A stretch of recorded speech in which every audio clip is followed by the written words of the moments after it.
ഇന്ത്യയുടെ ബാറ്റർമാരെല്ലാം പതിവ് ഫോം തുടർന്നപ്പോൾ ന്യൂസിലാൻഡിനെതിരായ മൂന്നാമത്തെ ട്വന്റി മത്സരത്തിലും ഇന്ത്യക്ക് തകർപ്പൻ വിജയം. ന്യൂസിലാൻഡ് ഉയർത്തിയ 155 റൺസിന്റെ വിജയലക്ഷ്യം വെറും 10 ഓവറിൽ ഇന്ത്യ മറികടന്നു. സഞ്ജു സാംസൺ പതിവ് പോലെ നിരാശപ്പെടുത്തി. ഇത്തവണ പക്ഷേ ഗോൾഡൻ ഡക്കായിട്ടാണ് ആശാൻ മടങ്ങിയത്.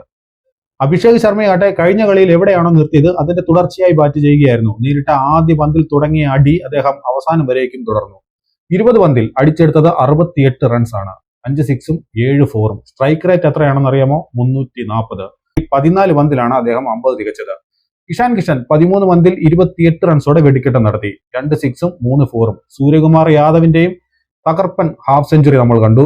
26 പന്തിൽ അടിച്ചെടുത്തത് 57 റൺസാണ്. 3 സിക്സും 6 ഫോറും അടിച്ചു. Strike rate 219. അങ്ങനെ വെറും 10 ഓവറിൽ, അതായത് 60 പന്തിൽ ഇന്ത്യ 155 റൺസ് എടുത്തു. 2 വിക്കറ്റ് മാത്രം നഷ്ടത്തിൽ. നേരത്തെ ആദ്യം ബാറ്റ് ചെയ്ത ന്യൂസിലാൻഡ് തകർച്ചയോടെ തുടങ്ങി. പതിവ് പോലെ ഹർഷിത് റാണ, ഡെവോൺ കോൺവേ മടക്കി 1 റണ്ണ്. അവരുടെ ടോപ്പ് സ്കോറർ എന്ന് പറയുന്നത് ഗ്ലെൻ ഫിലിപ്സ് ആയിരുന്നു. 40 പന്തിൽ 48. മാർക്ക് ചാപ്മാൻ 32 റൺസ് എടുത്തു. മിച്ചൽ സാന്നർ 27 എടുത്തു. മറ്റുള്ളവരൊന്നും കാര്യമായിട്ട് സ്കോർ ചെയ്തില്ല. 20 ഓവറിൽ 9 വിക്കറ്റ് നഷ്ടത്തിലാണ് അവർ 153 റൺസ് എടുത്തത്. ഇന്ത്യക്ക് വേണ്ടി പ്ലേയിങ് 11ലേക്ക് മടങ്ങിയെത്തിയ ജസ്പ്രീത് ബുംറ തകർപ്പൻ ബൗളിംഗ് ആണ് കാഴ്ചവെച്ചത്. 4 ഓവറിൽ വെറും 17 റൺസ് വഴങ്ങി 3 വിക്കറ്റ് വീഴ്ത്തി. രവി ബിഷ്ണോയി 4 ഓവറിൽ 18-ന് 2. ഹർദിക് പാണ്ഡ്യ 3 ഓവറിൽ 23-ന് 2. ഹർഷിത് റാണ 1 വിക്കറ്റ് നേടി.